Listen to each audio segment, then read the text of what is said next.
नमस्कार, मैं doctor Prahlad Sharma, new Sikar academy Kumbhanagar Chittorgarh, faculty cum director.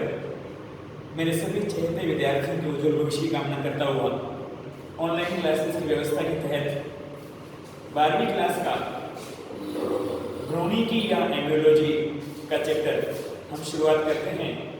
और यह अध्याय, यह पाठ, यह चैप्टर आपके बोर्ड की परीक्षाओं के लिए, 12वीं क्लास की तथा आने वाले नेट की परीक्षा के लिए बहुत ही उपयोगी साबित होगा। तो चलिए, और हम आपको भ्रूणिकी के बारे में परिचयात्मक अध्ययन करवाते हुए इसके डिटेल समस्त प्रश्नों का भी विश्लेषण करेंगे। भ्रूणिकी, इसको अंग्रेजी में एम्ब्रियोलॉजी कहा जाता है। इसकी परिभाषा को डिफाइन करने के लिए यह ग्रीक शब्द है जिसको मैं तोड़ रहा हूं, और तोड़ करके ये एम्ब्रियोन, इसका ग्रीक वर्ड होगा एम्ब्रियोन, अर्थात अंग्रेजी में होगा एम्ब्रियो और हिंदी में इसको हम लिखेंगे भ्रूण।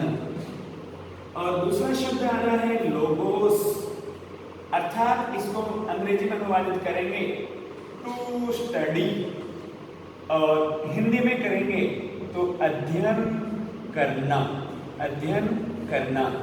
अर्थात यह भ्रूणिकी अथवा एम्ब्रियोलॉजी जीव विज्ञान की वह शाखा है जिसके अंतर्गत भ्रूण अथवा एम्ब्रियो का अध्ययन किया जाता है। भ्रूण की संरचना और उसके विकास का अध्ययन करना भ्रूणिकी या एम्ब्रियोलॉजी कहलाती है। यह पादपों में अलग प्रकार से होती है तथा जंतुओं में अलग प्रकार से होती है। पादपों में मुख्य रूप से बड़े पादप यानी आवर्तबीजी पादपों में पुष्प के अंदर जायान और स्त्री केसर या पुंकेसर, इन समस्त प्रमुख जनन अंगों से मिलकर पादप के युग्मकों का निर्माण होता है। निषेचन के बाद में जाइगोट बनता है, और जाइगोट बन जाने के बाद में बीज बनता है, और बीज पुनः अंकुरित होकर के पादप का निर्माण करता है। लेकिन जंतुओं में यह प्रक्रिया अति जटिल है, जिसको हम देखते हैं तो इसके अंदर भी युग्मकों की आवश्यकता होती है। युग्मकों, जिसको अंग्रेजी में कहते हैं गेमिट्स, गेमिट्स कहते हैं। और गेमिट्स में अगर मैं इसका विश्लेषण की दृष्टि से बात करता हूं तो यहाँ पर गेमिट माने कि ये नर का निशान है, जिसको नर या मेल कहते हैं। और नर युग्मक या मेल गेमिट जो नर का बनता है उसको शुक्राणु, शुक्राणु या स्पर्म कहते हैं, या स्पर्म कहते हैं, जो गतिशील होता है तथा यह मादा का सिंबल है। और मादा यानी फीमेल, फीमेल, इसका युग्मक का नाम, जिसको फीमेल गेमिट या मादा युग्मक कहते हैं, जिसको अंडाणु, अंडाणु या ओवा बहुवचन हो तो, और ओवम एकवचन कहेंगे तो। लेकिन इसमें जनरली ऐसा देखने में आया है कि मादा युग्मक की संख्या कम होती है और नर युग्मक की संख्या सर्वाधिक होती है, असंख्य होती है। ऐसा समस्त जीव, स्पीसीज, एम्फीबिया, रेप्टिलिया, एवीज और मेमेलिया, इन सभी में अगर हम विश्लेषणात्मक दृष्टि से अध्ययन करते हैं तो एक बात निकल के आती है कि नर युग्मक यानी मेल गेमिट स्पर्म की संख्या ओवा या अंडाणुओं की तुलना में कम होती है।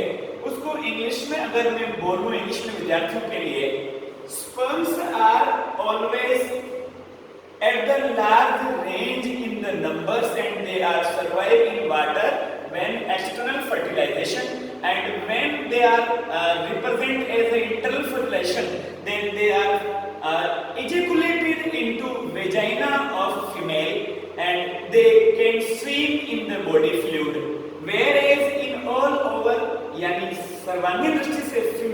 का बात करते हैं तो उसके अंडाणु ओवा कम होते हैं और यह अनुकूलन ही इनके निषेचन की घटना को गठित करने के लिए प्रेरित करता है।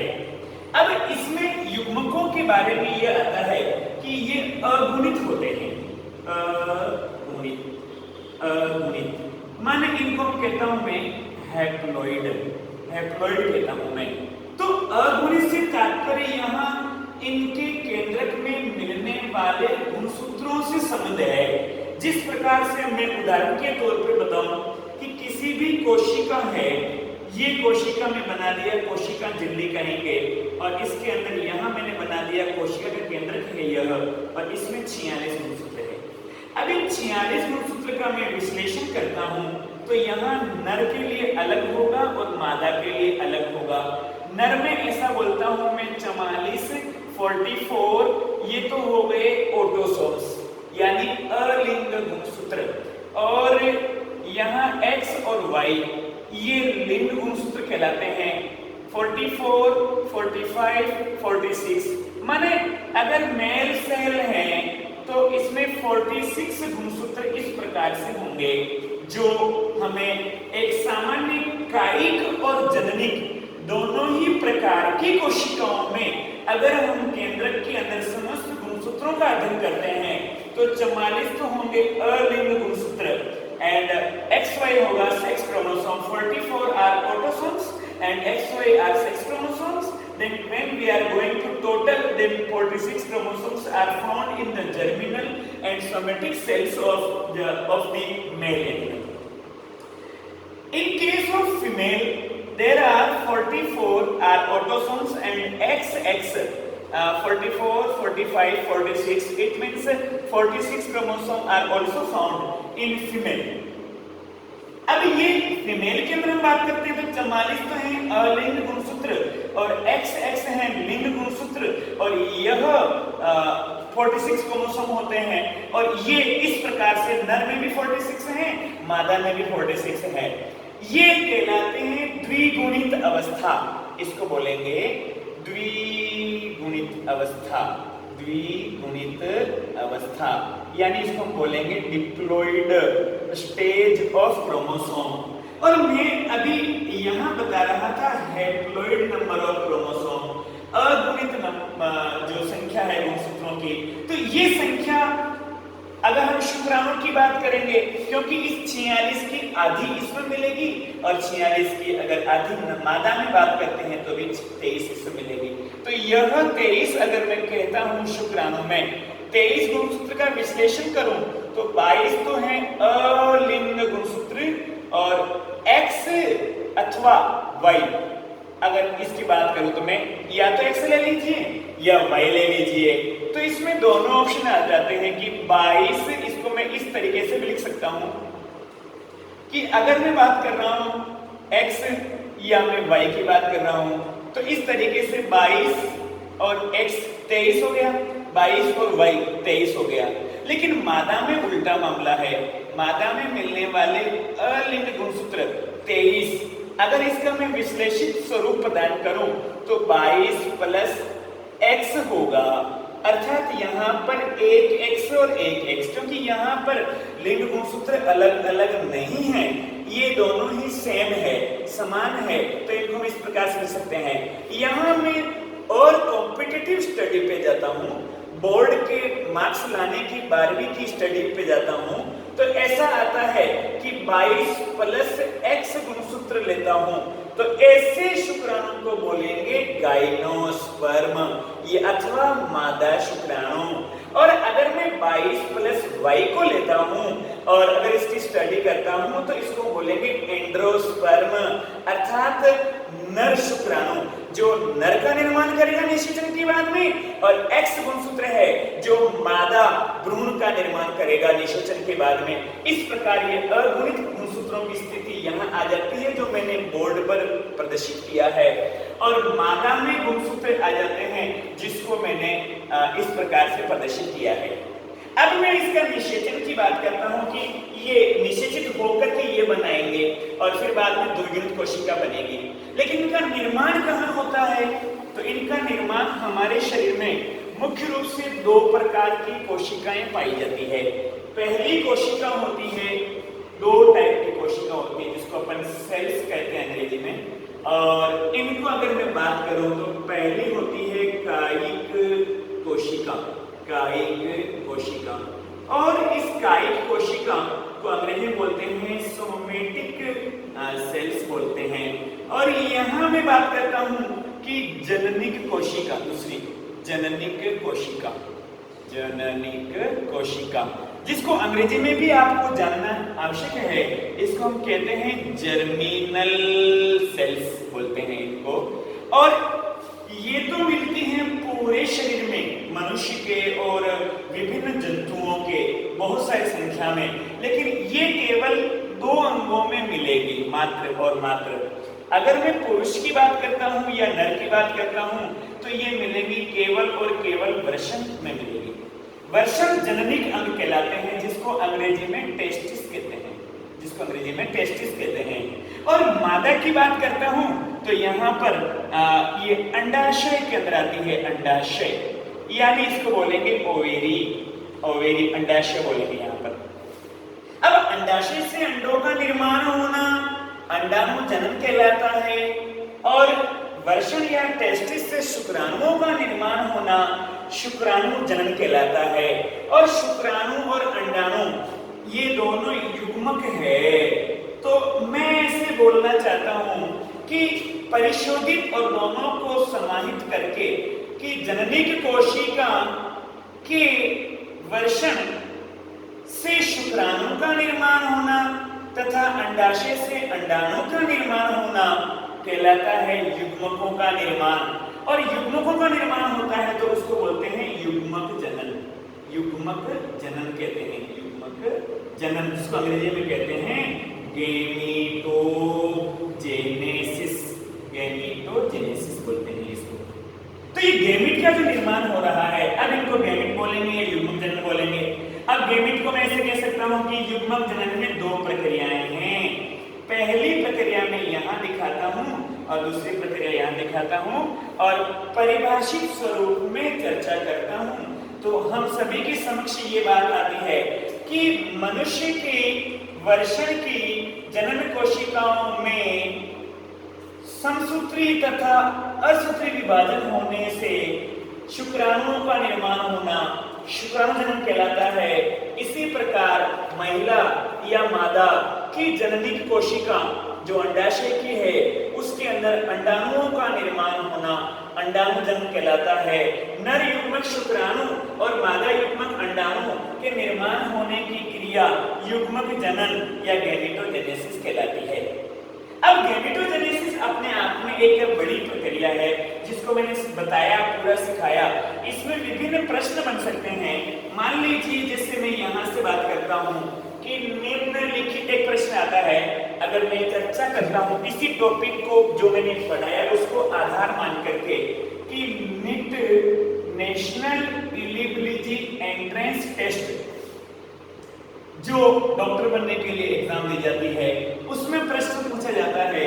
मान लीजिए ये प्रश्न इसी जो पढ़ा अभी तक उसमें से हम चर्चा करते हैं। निम्नलिखित में से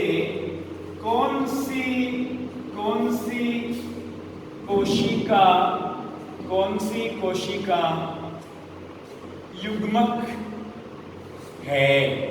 तो इसमें हमारे पास ऑप्शन मिलेगा ए, बी, सी और डी। अब मैं यहाँ यूं कह रहा हूं कि यकृत कोशिका पहला ऑप्शन हो गया आपके। दूसरा मैं बात करता हूं कि शुक्राणु। तीसरा मैं बात कर लेता हूं त्वचा की तेल कोशिका, ऑयली सेल्स ऑफ स्किन। और चौथा मैं कर लेता हूं नन ऑफ दिस, कोई नहीं, नन ऑफ दिस। तो इसमें हमें सही उत्तर का चयन करना है ताकि नेगेटिव मार्किंग नहीं हो और हमारा सिलेक्शन हो जाए। तो इस हेतु जस्ट मैंने अभी बताया था कि जननिक कोशिका हमेशा युग्मक बनाती है और जननी कोशिका युग्मक शुक्राणु और अंडाणु बनाती है। तो प्रश्न कह रहा है कि निम्नलिखित में से कौन सी कोशिका युग्मक है? तो यह शुक्राणु युग्मक है, क्योंकि यह जननी कोशिका से बना है और बाकी ये सारी इकाई कोशिकाओं का प्रतिनिधित्व कर रही है। इस वजह से ये गलत इसलिए हैं कि ये इकाई कोशिकाएं हैं और शुक्राणु सही इसलिए हैं कि वृषण के अंदर मिलने वाली जननी कोशिकाओं में शुक्राणु जनन की क्रिया द्वारा शुक्राणु का निर्माण होता है, जो एक युग्मक है। तो हमारे प्रश्न को सिद्ध करने के लिए शुक्राणु आंसर इसलिए सही है कि प्रश्न कह रहा है कि कौन सी कोशिका युग्मक है। अर्थात युग्मक तो मात्र दो प्रकार के पाए जाते हैं, नर युग्मक शुक्राणु होता है, मादा युग्मक अंडाणु होता है। इस संदर्भ को सिद्ध करते हुए इसका आंसर बी जाएगा कि शुक्राणु एक युग्मक कोशिका है। इस प्रकार से अगर हम बात करते हैं तो ये चीज हमारी निकल के आती है। अब इसी चीज को यदि हम इंप्लीमेंट करते हैं बोर्ड की परीक्षा के लिए, 12th क्लास बायो के स्टूडेंट के लिए राजस्थान बोर्ड की बात करता हूं, तो यहाँ प्रश्न आता है सेक्शन ए में ए, बी, सी और डी। इसमें 1 नंबर के प्रश्न आते हैं, इसमें 2 नंबर के प्रश्न आते हैं, इसमें 3 नंबर के आते हैं, इसमें 4 नंबर के आते हैं। अब मैं विशेष ध्यान भी चाहता हूं कि 4 नंबर का ब्लूप्रिंट के आधार पर इस प्रकार का विश्लेषण होता है यहाँ कि इसको हम किस प्रकार से करें। ये इस तरीके से इसका विश्लेषण आता है और इस प्रकार ये दोनों 4 नंबर हो जाते हैं। अब प्रश्न पूछ लिया युग्मक जनन से क्या तात्पर्य है, शुक्राणु अंडाणु जनन की क्रियाविधि को समझाइए, शुक्राणु का स्वच्छ नामांकित चित्र बनाकर संरचना का वर्णन कीजिए। इस प्रकार प्रश्न टुकड़ों में था तो अंकों का विभाजन भी टुकड़ों में था। हम जिस प्रकार मैथमेटिकल फॉर्म से करते जाते हैं तो इस प्रकार हमें सभी अंक अर्जित हो जाते हैं। फिर 3 नंबर, मान लीजिए यहाँ डी सेक्शन में प्रश्न नहीं आता है तो 1 नंबर का प्रश्न आ जाता है कि शुक्राणु का निर्माण कौन से अंग से होता है। ए सेक्शन में 1 नंबर का प्रश्न हो गया, तो हमारा आंसर हो जाएगा कि वृषण से होता है। हमारे शरीर में अगुणित कोशिकाएं का निर्माण कौन करता है, ये 1 नंबर का प्रश्न पूछ लिया। तो नर में वृषण की कोशिकाएं करती हैं और मादा में अंडाशय की कोशिकाएं करती है। इस प्रकार हमें कहाँ हम पढ़ रहे हैं वह उपयोगी हो बोर्ड के आधार पर। और अगर हम देखते हैं तो यह नीट के आधार पर या AFMC के आधार पर या एम्स के आधार पर ये कहाँ उपयोगी है, BHU या AMU। ये समस्त परीक्षाएं मेडिकल में प्रवेश लेने के लिए होती है, जिसमें बायोलॉजी विषय के 90 प्रश्न समाहित होते हैं और ये पूरी NCERT की बुक और उनसे संबंधित अतिरिक्त अध्ययन सामग्री से जुड़े हुए प्रश्नों की होती है। जबकि एक पेपर बनता है नीट का, उसमें बायोलॉजी का भाग ज्यादा इसलिए होता है कि देखिए फिजिक्स का तो 45 प्रश्न है, केमिस्ट्री का 45 प्रश्न है और बायोलॉजी का 90 प्रश्न है। अर्थात इसका अनुपात ज्यादा है, 180 प्रश्न हो रहे हैं और अब नेगेटिव मार्किंग नहीं हो और इस प्रकार विश्लेषित रूप से अध्ययन किया हुआ हो तो मैं मानता हूं कि नेगेटिव मार्किंग नहीं होती है और पीएमटी में सिलेक्शन आसानी से हो जाता है 12वीं के साथ और 12वीं के बाद। इसमें अगर हम इस तरीके से तैयारी करते हैं तो मैं बात कर रहा हूं कि जिस प्रकार अब मान लीजिए युग्मक जनन के बारे में हो गया, इस प्रकार से परीक्षा में प्रश्न आ जाते हैं। अब यहाँ भ्रूण बनता कैसे है उसके बारे में हम बात करते हैं। मान लीजिए अवस्थाएं हैं, ये 2N कोशिका जो नर में पाई जाती है और मादा में पाई जाती है, 2N कोशिका डिप्लॉइड। यहाँ मेरा संदर्भ डिप्लॉइड का अर्थ जननी कोशिका से है। नर में तो मैं कह सकता हूँ कि वृषण की जननी कोशिका है और मादा में मैं कह सकता हूँ कि अंडाशय की जननी कोशिका है। अब इनको अगर हम करेंगे बेसिक रूप से, तो यहाँ पर शुक्राणु जनन की क्रिया द्वारा नर के शुक्राणु का निर्माण हो जाता है यहाँ पर, और अंडाणु जनन की क्रिया द्वारा मादा में या स्त्री में ये ऐसे अगुणित अंडे का निर्माण हो जाता है।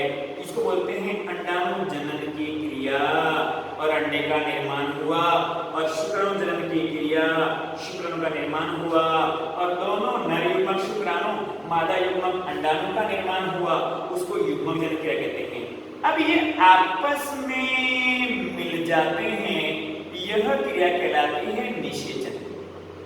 निषेचन के भी विभिन्न प्रकार होते हैं, मोटे तौर पर यदि हम चर्चा करते हैं तो ऐसा आभास होता है कि शरीर के बाहर निषेचन है, तो इसको बोलेंगे बाह्य निषेचन, एक्सटर्नल फर्टिलाइजेशन। और यदि शरीर के भीतर योनि के द्वारा शुक्राणु अंडवाहिनी तक पहुंच जाते हैं, और शरीर के भीतर अंडवाहिनी के फैलोपियन नलिका के एम्पुला भाग में निषेचन शुक्राणु अंडाणु आपस में मिल रहे हैं, तो वो कहलाएगा, इसका अंतर निषेचन कहलाएगा।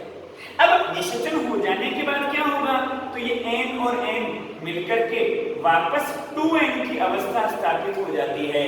तो N और N मिलकर के पुनः द्विगुणित अवस्था का स्थापित होना डिप्लॉइडी कहलाता है, डिप्लॉइडी कहलाता है।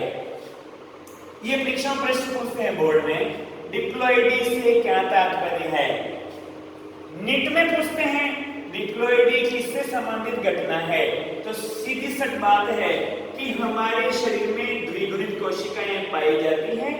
युग्मक जनन की क्रिया होने के दौरान युग्मकों का निर्माण होता है, और निषेचन की क्रिया के बाद में 2N पुनः स्थापित हो जाती है, और जाइगोट का निर्माण होता है। इसको इंग्लिश में जाइगोट कहते हैं, और हिंदी में युग्मनज कहते हैं। ये युग्मक है, मैं ध्यान चाहूंगा समस्त परीक्षार्थियों का, विद्यार्थियों का, युग्मक और युग्मनज दोनों में अंतर है। इस बात को ध्यान रखते हैं कि युग्मक तो अगुणित कोशिकाएं हैं, और अगुणित युग्मकों के निषेचन के बाद जो कोशिका बनती है उसको बोलते हैं युग्मनज। युग्मनज का पुनः बन जाना अगुणित कोशिकाओं से, उसको डिप्लॉइडी कहते हैं। इस आधार पर ये निर्माण होता है। इसका क्रम अगली क्लास में हम इसको कंटिन्यू कर सकते हैं कि युग्मनज से क्या होता है।